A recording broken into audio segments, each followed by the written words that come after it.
నమస్తే, welcome to four sides TV up front news. నేను విజయశంకర్. ముందుగా హెడ్లైన్స్ చూద్దాం. శివాలయాల్లో భక్తుల రద్దీ, వేకువజాము నుంచే పోటెత్తిన భక్తులు.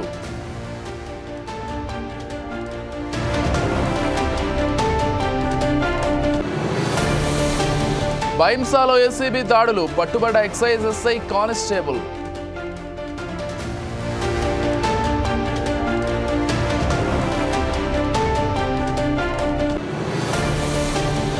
చికెన్ వినియోగంపై అపోహలు వద్దు, బర్డ్ ఫ్లూ నేపథ్యంలో అవగాహన సదస్సు.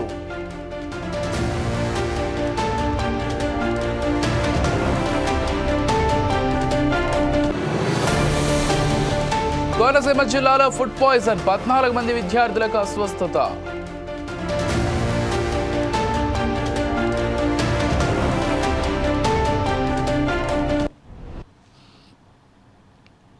డీటెయిల్స్ చూస్తే నిర్మల్ జిల్లా బైంసా ఎక్సైజ్ కార్యాలయంపై ఏసీబీ అధికారులు దాడులు చేశారు. మంగళవారం రాత్రి 7 గంటల సమయంలో సోదాలు నిర్వహించారు. సుభాష్ గౌడ్ అనే కల్లు వ్యాపారి వద్ద లంచం తీసుకుంటూ ఎక్సైజ్ ఎస్ఐ నిర్మలతో పాటు కానిస్టేబుల్ సుజాత రెడ్ హ్యాండెడ్గా ఏసీబీకి చిక్కారు. ఇక వ్యాపారం విషయంలో ఇద్దరు అధికారులు లంచం డిమాండ్ చేసినట్లు ఏసీబీకి తెలిసింది. దాంతో రెడ్ హ్యాండెడ్గా పట్టుకునేందుకు ప్లాన్ చేశారు.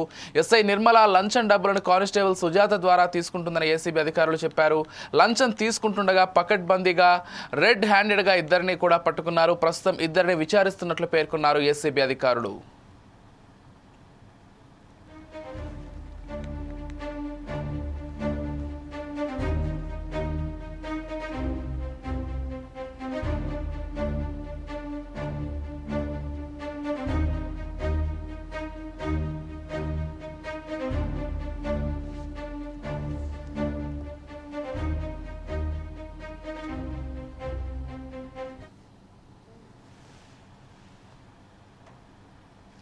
ఆదిలాబాద్లోని ఓ వ్యక్తి హత్య కేసును పోలీసులు ఛేదించారు. 3 నిందితులను అదుపులోకి తీసుకున్నారు. ఇక నిందితులు జల్సాలకు అలవాటు పడి అసాంఘిక కార్యకలాపాలకు పాల్పడుతున్నారని డీఎస్పీ అన్నారు. ఈ క్రమంలో కొమ్మవారి రవితేజ అనే వ్యక్తిని తమ గ్యాంగ్లో చేరాలని కోరారు. దీనికి బాధితుడు నిరాకరించాడు. దీంతో వారి మధ్య వివాదం చెలరేగింది. దీంతో అతడిని కత్తితో పొడిచి హత్య చేశారు. బాధితుడి భార్య ప్రవల్లిక ఫిర్యాదుతో పోలీసులు కేసు నమోదు చేసి దర్యాప్తు చేపట్టారు. 6 గంటల్లోనే నిందితులను పట్టుకుని వారి వద్ద నుంచి మొబైల్ ఫోన్లను, బైక్లను స్వాధీనం చేసుకున్నారు.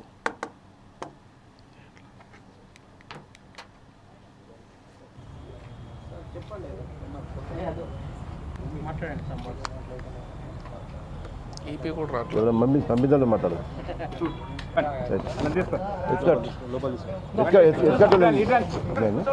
అరెస్ట్ టైం ఇక్కడ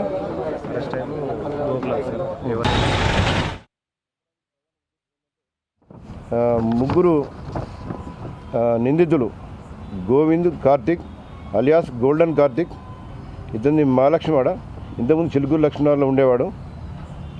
ఇతను A1. A2 చిలకల ప్రణీత్ అలియాస్ సిద్ధు, ఇతడు ఇందిరానగర్. A3 దేవుల సాయి కిరణ్, ఇందిరానగర్. వీరు ముగ్గురు గత కొంతకాలంగా ఒక గ్రూప్గా ఏర్పడి అసాంఘిక కార్యక్రమాలు చేయడంతో పాటు కొన్ని నేరాలు కూడా పాల్పడడం జరిగింది. ఈ మృతుడు రవితేజ వేరే గ్రూప్లో తిరుగుతున్నాడు. అయితే చాలా రోజుల నుంచి ఇతనిపై ఒత్తిడి చేసి నువ్వు మొత్తం తిరగాలి, మా గ్రూప్లో ఉండాలి, మనం కలిసి తిరగాలంటే అతడు వినకపోవడంతో అతనిపై కక్ష పెంచుకొని ఒక 2-3 రోజుల క్రితం సిద్ధు అనే వ్యక్తి A2 ఇతన్ని బెదిరించడం జరిగింది. ఇంకా కక్షలు బెదిరించిన తర్వాత ఇంకా కక్షలు పెంచుకున్నారు. అయితే ఈరోజు ఎర్లీ మార్నింగ్ 2:30 ప్రాంతంలో వీరు ముగ్గురు నిందితులు ఫస్ట్ భీంసారి శ్మశాన్ ఘాట్లో పత్తాలు అన్నట్టు చెప్పడం జరిగింది. Torch light, cell phone torch gaming ఆడినట్టు చెప్పడం జరిగింది. తర్వాత అక్కడ మద్యం సేవించి ఇందిరానగర్కి వచ్చి ఇందిరానగర్లో కూడా మద్యం సేవించుతున్నప్పుడు అదే టైంలో ఈ కొమ్మవారి రవితేజ బైక్పై రావడం చూసి అతన్ని అడ్డగించి ఈ పాత కక్షలు మనసులో పెట్టుకొని వీరు ముగ్గురు ఒకటేసారి అటాక్ చేయడంతో అతడు ప్రొటెస్ట్ చేసే ప్రయత్నం చేశారు. దానిలో A2 సిద్ధు అండ్ సాయి కిరణ్ వీరిద్దరూ రవితేజను పట్టుకోగా గోల్డెన్ కార్తిక్ అలియాస్ గోవింద్ కార్తిక్ ఇతడు అతని జేబులో ఉన్న బటన్ షాక్ తీసి రవితేజ మెడపై మరియు వెనుక నెక్ భాగంలో 7 కత్తిపోట్లు పొడవడం జరిగింది. దాంతో తీవ్ర రక్తస్రావమై రవితేజ కింద పడిపోవడం జరిగింది. వెంటనే అక్కడ చూసిన వాళ్ళు 100 డయల్కి ఫోన్ చేశారు. తర్వాత 108 ఫోన్ చేసి అంబులెన్స్ వచ్చి అతడు స్పాట్లో చనిపోయినట్టు నిర్ధారించడం జరిగింది.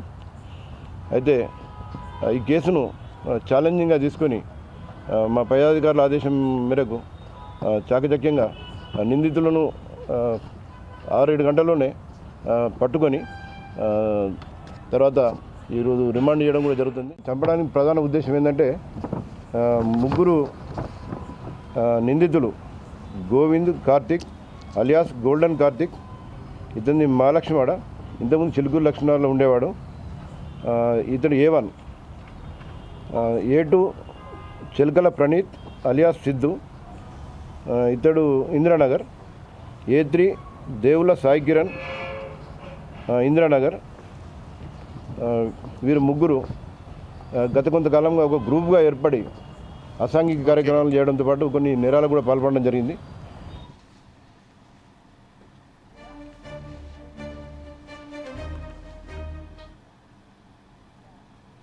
తెలుగు రాష్ట్రాల్లో బర్డ్ ఫ్లూ కలకలం రేపింది. చాలా కోళ్లు చనిపోయాయి. అయితే ఇప్పుడు దాని ఎఫెక్ట్ తగ్గిందని చెబుతున్నారు పౌల్ట్రీ నిర్వాహకులు. ఈ మేరకు అవగాహన కల్పిస్తున్నారు. కొన్ని ప్రాంతాల్లో ఎగ్ చికెన్ మేళా నిర్వహిస్తున్నారు. ఉచితంగా ప్రజలకు ఉడకబెట్టిన గుడ్లు చికెన్ అందిస్తున్నారు. ఇక తాజాగా బాపట్ల జిల్లా కలెక్టర్ కార్యాలయం వద్ద చికెన్ ఎగ్ మేళా నిర్వహించారు. బాపట్ల జిల్లాలో బర్డ్ ఫ్లూ లేదని నిర్వాహకులు చెబుతున్నారు. అధికారులు ఎప్పటికప్పుడు చర్యలు తీసుకుంటున్నారని, ప్రోటీన్లు అంటే చికెన్ గుడ్లను నిర్భయంగా తినొచ్చని చెప్పారు.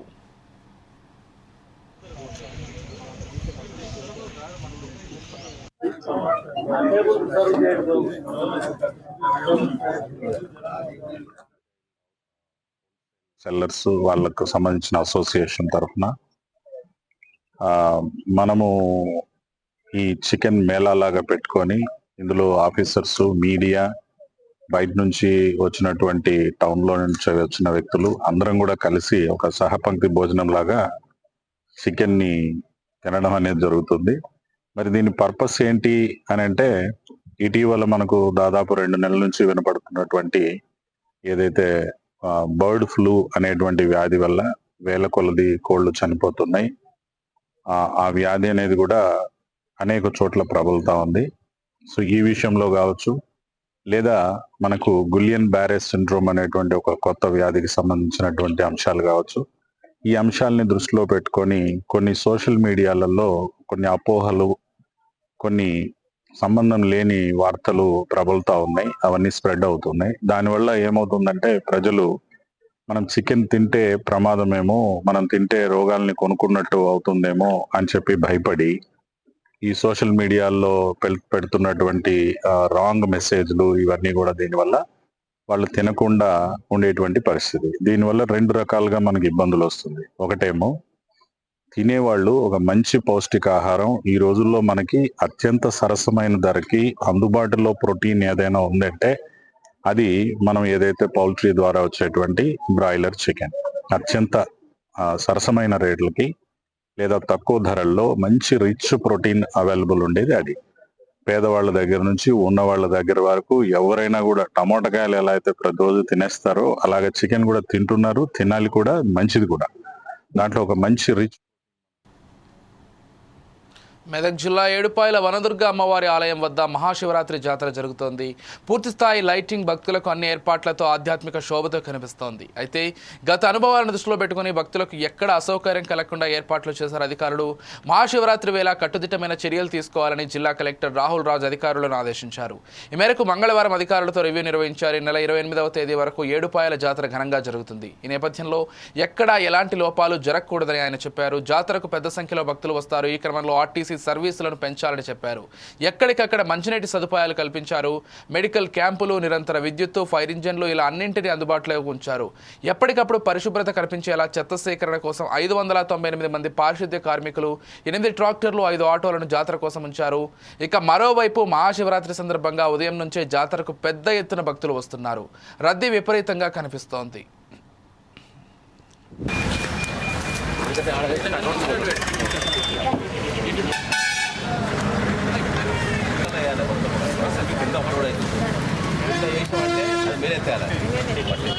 అయితే ఇప్పుడు ఆన్లైన్లో అప్లై చేస్తే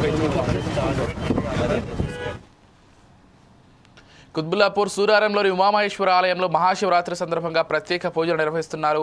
ఈ పర్వదినాన్ని పురస్కరించుకుని భక్తులు పెద్ద ఎత్తున ఆలయానికి చేరుకున్నారు. వేకువజాము నుంచే భక్తుల రద్దీ నెలకొంది. క్యూ లైన్లలో స్వామివారిని దర్శించుకునేందుకు భక్తులు వేచున్నారు.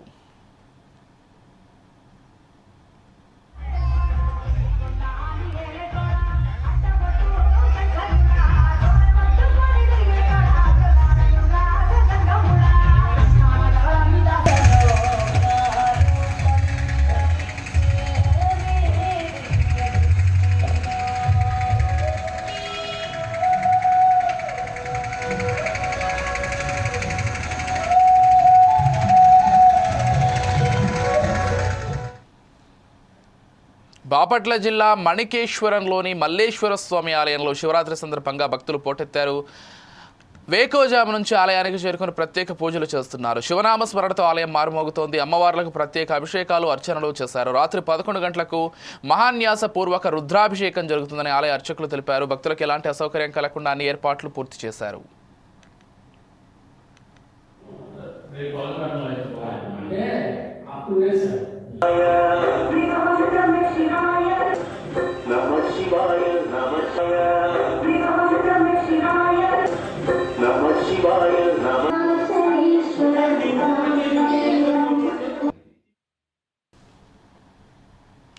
పేదోడి కడుపు నింపే రేషన్ బియ్యం పక్కదారి పడుతోంది. పేదలకు కడుపు నిండా తిండి పెట్టాలనే సదుద్దేశంతో రాష్ట్ర ప్రభుత్వం అందిస్తున్న రేషన్ బియ్యం సరిహద్దులు దాటుతోంది.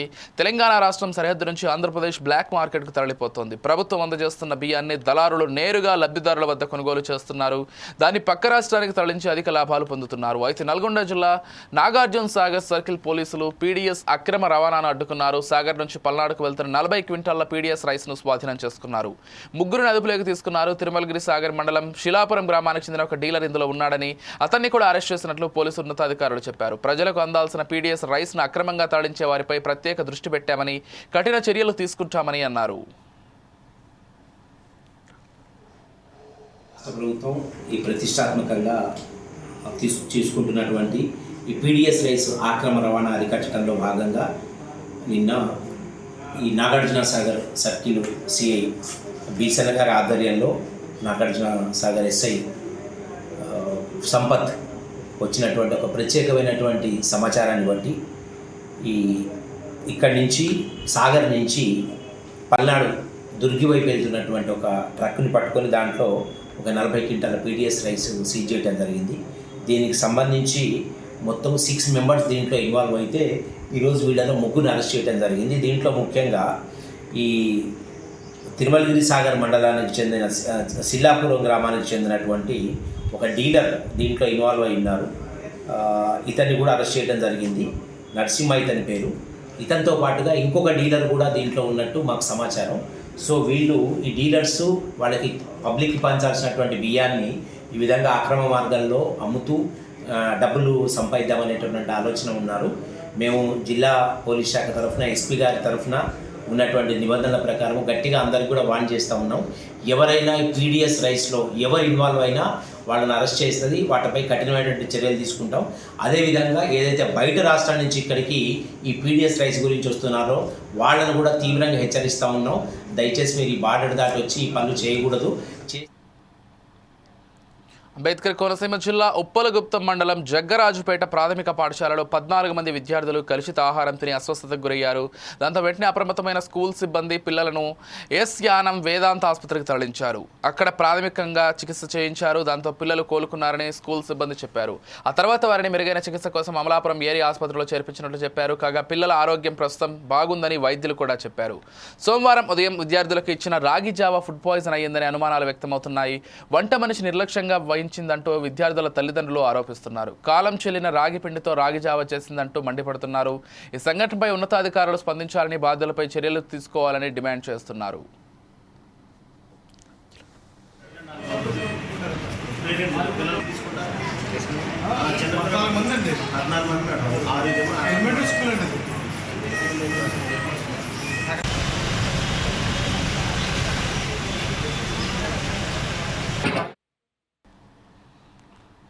దేశవ్యాప్తంగా మహాశివరాత్రి వేడుకలు కొనసాగుతున్నాయి. తెల్లవారుజాము నుంచే శైవక్షేత్రాలు భక్తులతో కిటకిటలాడుతున్నాయి. ఉపవాసాలు చేస్తున్న భక్తులు శివుడిని దర్శించుకుని ప్రత్యేక పూజా కార్యక్రమాల్లో పాల్గొంటున్నారు. తెలుగు రాష్ట్రాల్లోనూ ఇదే శోభ కొనసాగుతోంది. పల్నాడు జిల్లా మహాశివరాత్రి వేడుకల సందర్భంగా అమరావతి అమరేశ్వర ఆలయాన్ని సుందరంగా తీర్చిదిద్దారు. తెల్లవారుజామున 3 గంటలకే బిందె తీర్థం, పంచామృత అభిషేకాలు, శివరాత్రి పూజా కార్యక్రమాలు మొదలయ్యాయి. పంచారామ క్షేత్రాల్లో మొదటిదైన బాలచాముండి సమేత అమరేశ్వర ఆలయం శివనామ స్మరణతో మారుమోగుతోంది. ఇక ఆలయానికి వచ్చే భక్తుల కోసం అధికారులు అన్ని ఏర్పాట్లు చేశారు. క్యూ లైన్ నుంచి ఇతర సదుపాయాల వరకు ఎక్కడా ఇబ్బంది కలగకుండా ఏర్పాట్లు చేశామని చెప్పుకొచ్చారు అధికారులు.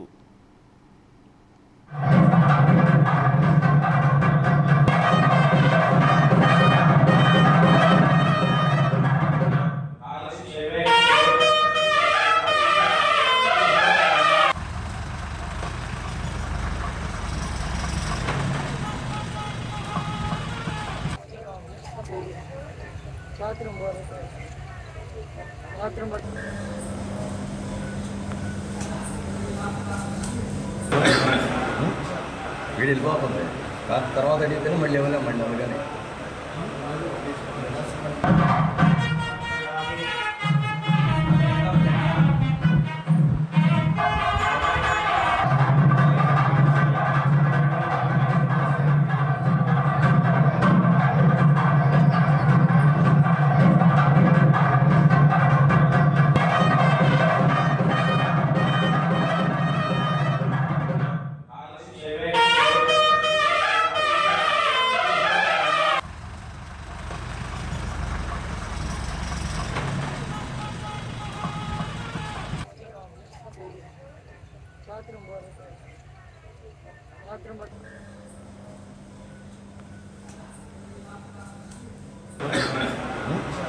వీడు వెళ్ళిపోతుంది తర్వాత అడిగితేనే మళ్ళీ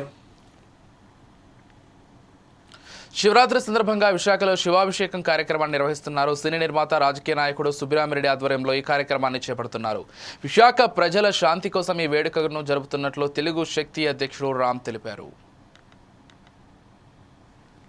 చేయటం నిజంగా ఇది చాలా ఆనందమైన విషయం విశాఖపట్నం ప్రజలకి. ఇది మరి ఇది 40వ సంవత్సరం. సో ఆయన ఎంత బిజీగా ఉన్నా సరే నేను విశాఖపట్నం శివరాత్రి నా ప్రజలు సుఖ సంతోషాలతో ఉండాలి, ఐశ్వర్యంతో ఉండాలి, వాళ్ళకి ఎటువంటి కష్టాలు రాకూడదని చెప్పి గడిచిన ఇది 40వ సంవత్సరంగా ఆయన చేస్తున్నారంటే ఇది నిజంగా ఆ భగవంతుడు ఆయనకి ఇచ్చిన వరం మనం చేస్తాం. మరి ఇలాంటి వ్యక్తి మన మధ్యన ఉంటూ నిజంగా ఇది విశాఖ ప్రజల అదృష్టం. ఆయన్ని రాజకీయంగా అందరూ అన్ని పార్టీలు ప్రేమిస్తారు, ఎవరు కూడా ఆయన్ని రాజకీయంగా చూడరు. సుబ్బరామరెడ్డి గారు అంటే మా ఇంటి మనిషిగా భావించే వ్యక్తి ఆయన. అలాంటి వ్యక్తి నిజంగా ఇది చేయటం చాలా గర్వకారణం. మేము ఒకటే కోరుతున్నాం, నాకు సుబ్బరామరెడ్డి గారితో ఉన్న సత్సంబంధం ఏంటంటే భగవంతుడు నేను చూసేనే తెలియదు, కానీ సుబ్బరామరెడ్డి చూస్తే సాక్షాత్తు ఆ పరమేశ్వరుడు చూసిన ఫీలింగ్ కలుగుతుంది. ఆయనలో ఉన్న ఇన్స్పిరేషన్ అంతా. నాకు సుబ్బరామరెడ్డి గారు ఒక రకంగా చెప్పాలంటే ఆయన నాకు ఇన్స్పిరేషన్ గా ఒక రోల్ మోడల్గా నేను భావించాను. ఎప్పుడు సుబ్బరామరెడ్డి గారు పదవి ఉన్నా లేకపోయినా ఎప్పుడు ప్రజలను ఎప్పుడు ఆయనే సాయం చేశారు తప్ప ఆయన ఎప్పుడు ఎవరిని అడగలేదు. అలాంటి గొప్ప వ్యక్తి రాజకీయాలు అరుదుగా ఉంటారు. మరి డెఫినెట్ గా రేపు ఈ కుంభాభిషేకంతో విశాఖపట్నం 40 సంవత్సరాలతో చేస్తారు కాబట్టి డెఫినెట్ గా విశాఖపట్నం చరిత్రలో ఈ విశాఖపట్నం భారతదేశంలో కూడా ఎవరు కూడా ఇలాంటి పని చేయలేరు. ఏదో స్వార్థంగా చేస్తారు తప్ప ఆయన ఎటువంటి స్వార్థం లేకుండా నిస్వార్థంగా ప్రజల కోసం. ఇవి ఇప్పటివరకు ఉన్నటువంటి bulletin updates. Keep watching 4 Sides TV.